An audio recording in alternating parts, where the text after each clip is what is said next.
Okay, 8.4. Length of a curve. How do you find the arc length of a curve? You're integrating from A to B. It's the square root of 1 plus dy dx, or derivative. You take the derivative, square it, dx. If y is a smooth function of x. If you want to integrate from C to D, it's the square root of 1 plus the derivative of dx over dy squared dy if x is a smooth function of y. So these are the two formulas. For example, if they ask you to find the arc length of, I'm just going to put one up here, this parabola right here. I can figure out the length of this curve by using this formula from a certain interval. Maybe I want to find it from here to here. I can figure out the length of this curve, the arc, and that's what we're learning in this section. Okay, let's do 3 examples, and that's about it.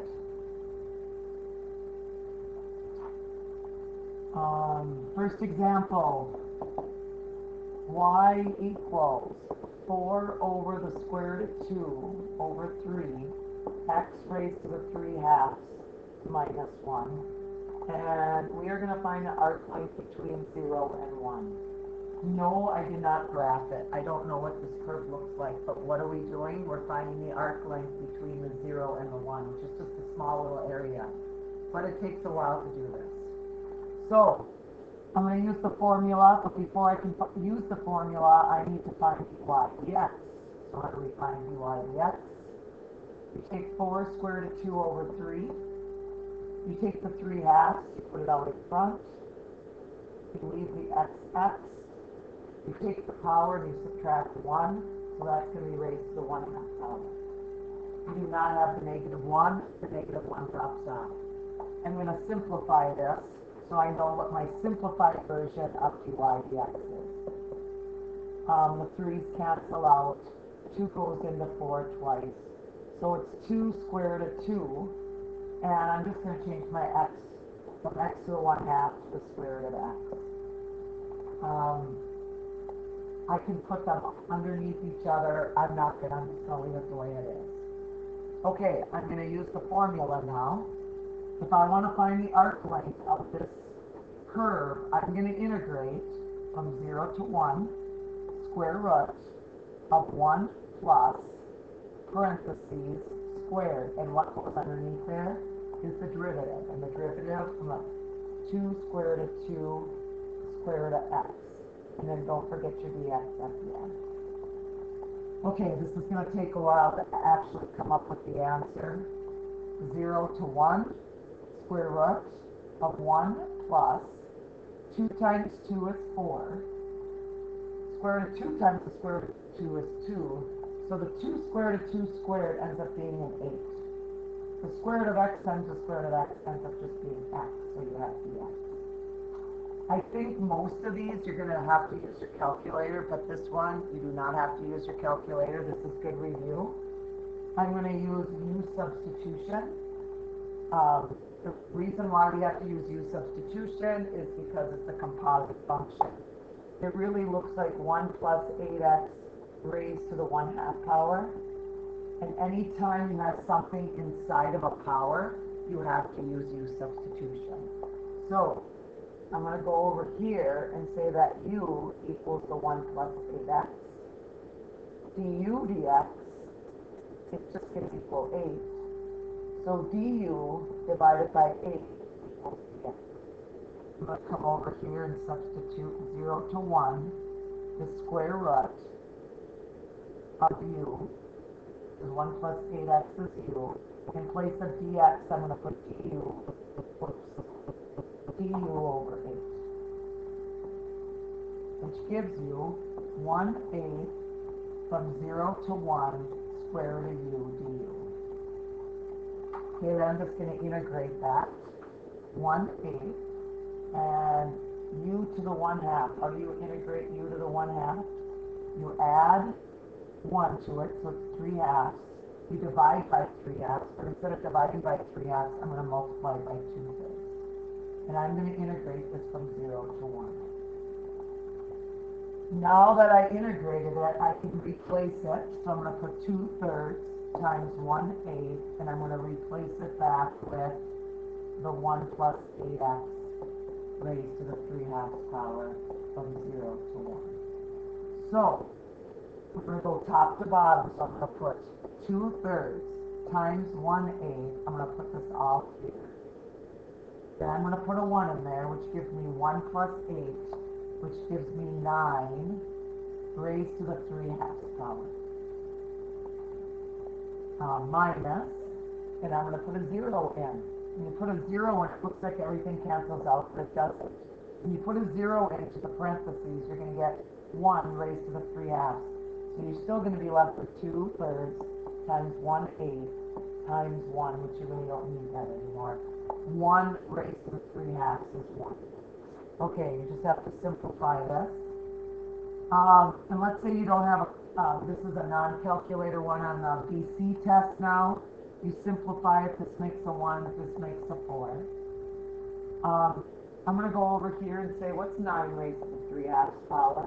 I'm going to change my 9 to 3 to the 2nd raised to the 3/2. Cancel out my 2's, and 3 to the 3rd is 27. So I'm going to have what? This makes 27. And 3 goes into 27 9 times. So I have just 9 fourths left. Minus, I have 1/4, so I have 1/12 left there. I need to come up with the common denominator. I'm going to make this 27/12. 27/12 minus 1/12 is 26/12. Final answer is 13/6. What does this stand for? It stands for the arc length of this curve. It might be in centimeters, it might be in inches, I don't know what it is. You could say 13/6 units long. Okay, the next two I'm going to give you, we're not just going to use your calculator, we're going to set it up. These are a little bit harder. I'll show you why these are harder. This one when you graph it, it's continuous from 0 to 1, and it's differentiable from 0 to 1. What does differentiable mean? It means that you can find the derivative in all the spots between 0 to 1. I'm going to show you two equations where it's non-differentiable, but it's continuous. So here's the next problem. Y equals x raised to the 1/3 between the points a -8 and a -2 and 8 and 2. Okay, what does this picture look like? If I graph y is equal to x to the 1/3, it looks like this. Whoops, I shouldn't put arrows. Let's put dots at the end. This is 8, 2, and this down here is a -8 and -2. Okay, between these 2 points, we're trying to figure out the length of the curve. But, do you notice, it is continuous, but it's non-differentiable in one spot. And the non-differentiable spot is right here at 0, because there's a vertical tangent right there. You can find the slope everywhere on this curve except at 0, because what's the slope of every vertical tangent? It has no slope. Everybody knows that every vertical line has no slope. I know it's supposed to be a little bit more flattened out. Or maybe I'll try to flatten this out for you guys so you can see it. It's supposed to be more I'm not doing a good job. But if you look in the book, you'll see that the graph, or if you just graph this on your own, you'll see that it's really, really, really flat at 0. So what you need to do is, we're going to use the second formula instead. I'm not going to put it in terms of x, I'm going to put it in terms of y instead. So this is what I'm going to do. I'm going to take each one and raise it to the third power. So now it's x equals y to the third. And if you graph that one, if you can remember, you're just flipping them, and now the graph is going to look like this. Instead of a vertical tangent at 0, now we have a horizontal tangent at 0. And everybody knows that every horizontal tangent has a slope of 0. This one has no slope. So I just rearranged the equation, x in terms of y. Now I can do this problem. I can figure out the length from here to here. Instead of integrating using the x's, I'm going to integrate using the y's instead. I'm going to still use the same equation, 1 plus the derivative raised to the second power dy. And I don't even have to show it in work. Most of you know what the derivative of y to the third is. The derivative of y to the third is 3y squared. Then the book just uses their calculator to come up with the answer. If you want to simplify 3y to the second, raised to the second, to 9y to the fourth, you can do that first. But the final answer is 17.26 units long. You might want to pause this and plug it into your calculator to see if you get 17.26. Okay, the third one, the third example, is getting around a corner.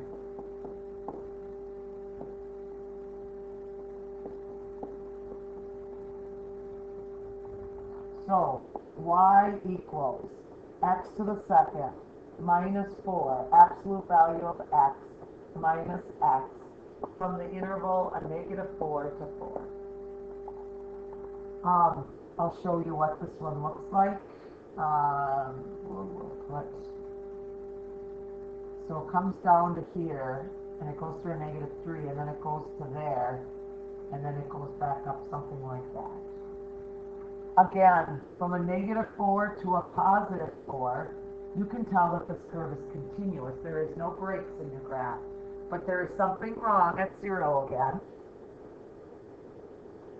You cannot find the derivative at 0 because there's a cusp there.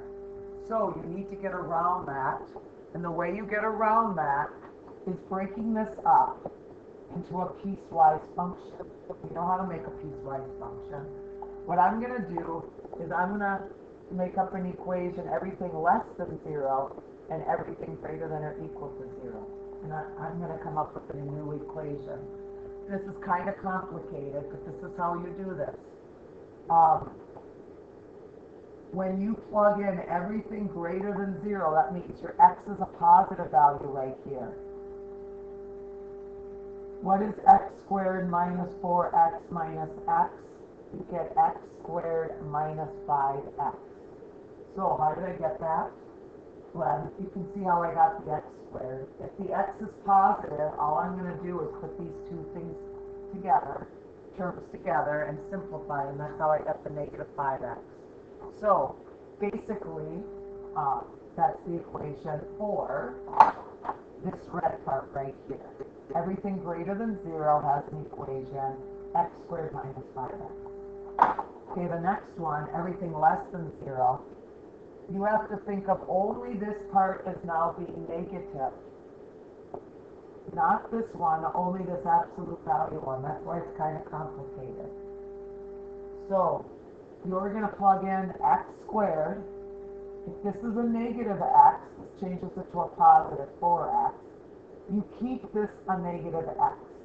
I know that's complicated. You're only changing the absolute value part, which ends up being x squared plus 3x. Again, where does this come from? This equation would be everything less than 0, from a -4 less than 0. So this is the equation for that one. Again, I know this is complicated, but you're only changing this from positive to negative. You're not actually changing this one, and you're not actually changing that one. Okay, basically, you need to break this up into two arc length formulas. I need to integrate from a -4 to 0 for my first part, my green part, and I'm going to use the formula that I gave you at the beginning, 1 plus, and I'm going to take the derivative and I'm going to square it dx. The derivative of x squared plus 3x is pretty easy. It's just 2x plus 3. Then I'm going to integrate from 0 to 4 the square root of 1 plus, and I'm going to take and find the derivative and square that. The derivative of x squared minus 5x is 2x minus 5. I had to break this up because there was a cusp in the middle of my graph. Now they're just going to use their calculators to come up with both of these, and when you combine both of these together, the final answer ended up being 19.56. It's the units long of this graph. That's the end of the lecture notes for 8.4, which is called the lengths of curves.